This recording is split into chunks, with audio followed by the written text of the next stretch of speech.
I know that the problem exists in this world that if you have something of real value, how are you really going to get it out to the public so that the public can benefit from it?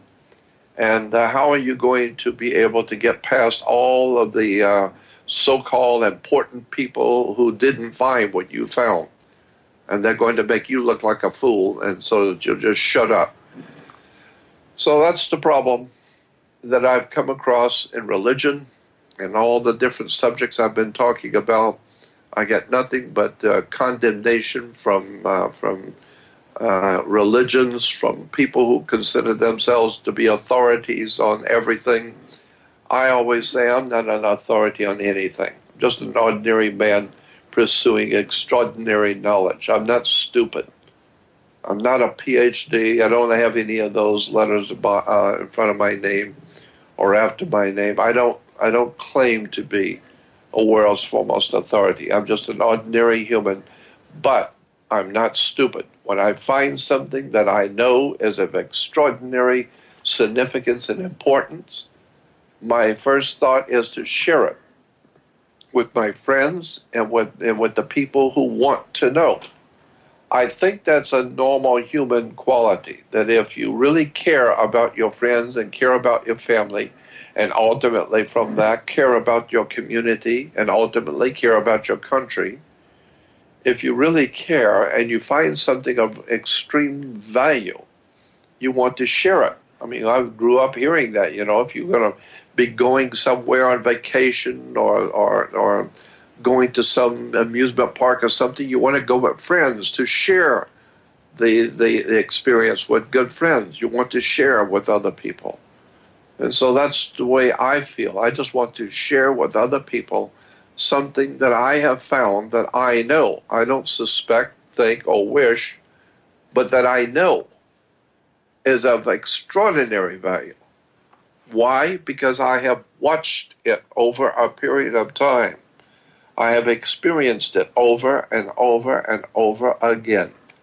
And every time I am amazed at how important the thing that I have found is. Now I have to try and talk to people who have no idea who I am and what I'm doing and what I'm talking about and the importance of it. So how do you tell people when you found something important? And especially if you're a doctor and you've been working on, and this is, I think, is a very good analogy. If you've been working on some kind of a disease, some sort of a rare but deadly disease, and you found the cure. First of all, if a doctor who is highly placed doctor in this country goes on a vacation to, say, some foreign country, to some country in the South Seas or whatever, and he sees that the people there are all dying of a disease, and being a doctor, highly intelligent, well placed doctor, when he sees the symptoms of the people, he knows exactly what the problem is. But these people are living in a jungle. They're living in a very rare existence in a jungle setting. They don't have the background and the knowledge that doctor does. But then on the other hand, he's in a place where people are not going to listen to him. He's not from that area. He's not, they don't know who he is. They don't know about his credentials. And so he's trying to explain to the heads of the tribe what these people are dying from. It's very obvious to him. All they need to do is get a shot with this or that, or take this pill, and it's a disease that he understands well. But they don't understand it. And they're not going to listen to him anyway. They don't know who he is, and they couldn't care less. So how does he explain to these people who are dying of a disease that he has the answer for them? Because he's not one of them. He doesn't look like them. He doesn't talk like them. He has a difference in the way his language is not understood by them. So how does he save the people? How does he do something to help these people who are dying? Well, that's the same problem I'm talking about before. I have found something that I know. Again, I don't think or suspect, I know is of profound significance. But how do you tell other people? How do you convince other people of what you have found and have them at least try it to see if I found something or didn't? So that's the way I feel about the subject of astrotheology. It's extraordinarily important stuff that so many people have never heard of before.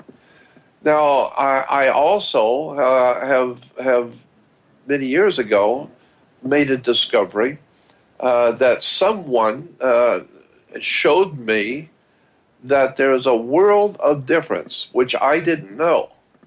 But they showed me that there was a world of difference between astrology and I don't know exactly what to call it, but it's like astrology in that it's an ability to read in the stars, in the constellations, in the heavens, the ancient peoples. I mean, my God, how many videos and movies have we watched on Discovery Channel, on History Channel, on all the networks about the Aztecs, the Mayas, and the Incas, and all the ancient wisdom and knowledge that the Egyptians and the Hindus and all the Babylonians and the Sumerians and all the ancient cultures of the world, they were brilliant on building pyramids, and they knew about this, they knew about that, and all of this wonderful, strange,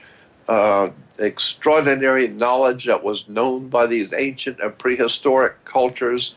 And we think, my God, how did these Egyptians build this? And how did they build the pyramids? And where did these people get this, all the knowledge that they had?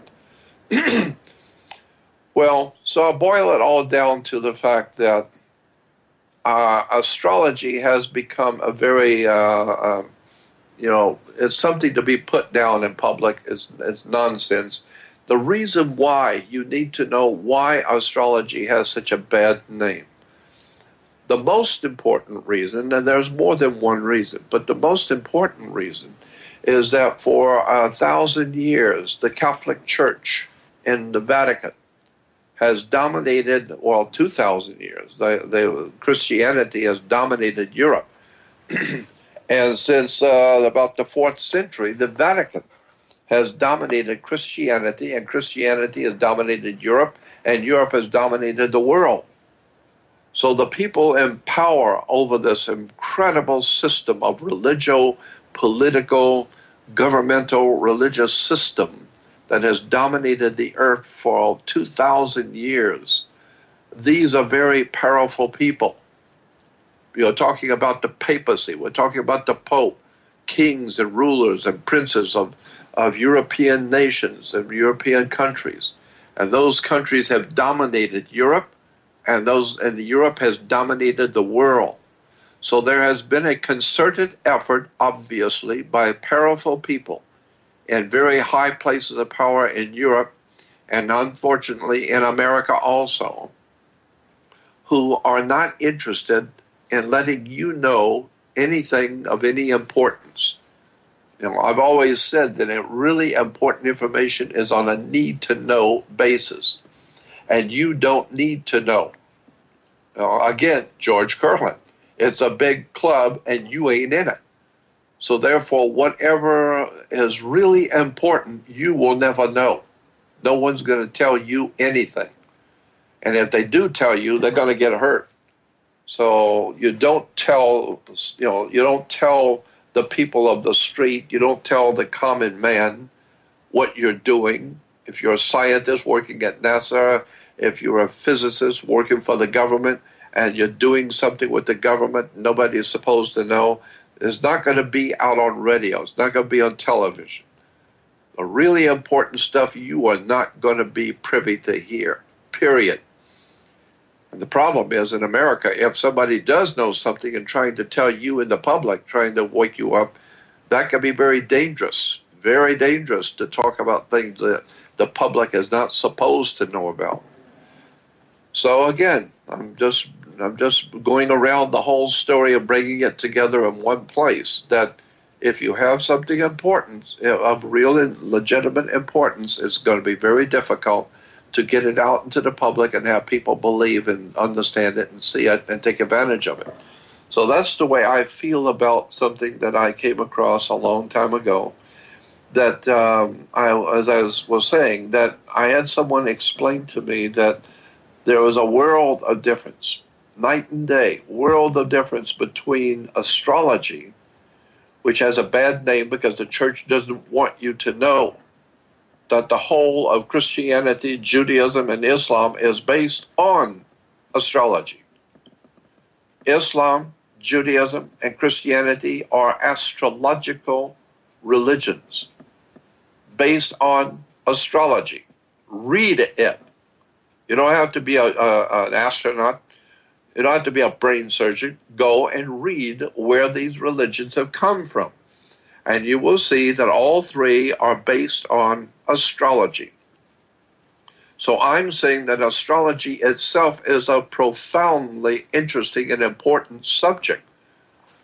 But there's a world of difference between common, what we call astrology, and a legitimate study of how the constellations, the stars, the planets affect us on the earth. And the man who was most famous for getting the closest to that hidden truth was a man named Nostradamus.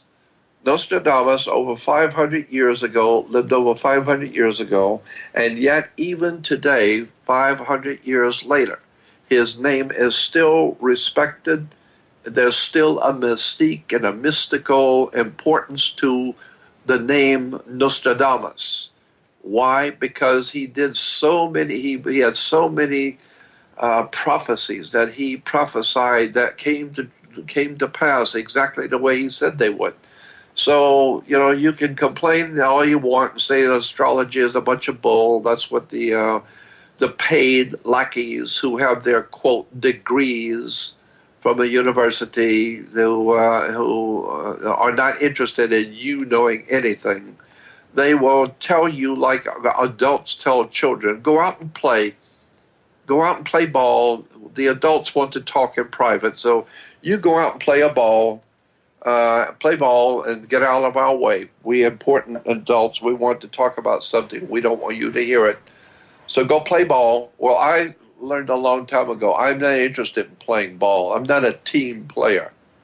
I always wanted to know, what are you adults talking about while we're out playing ball? I'm not stupid.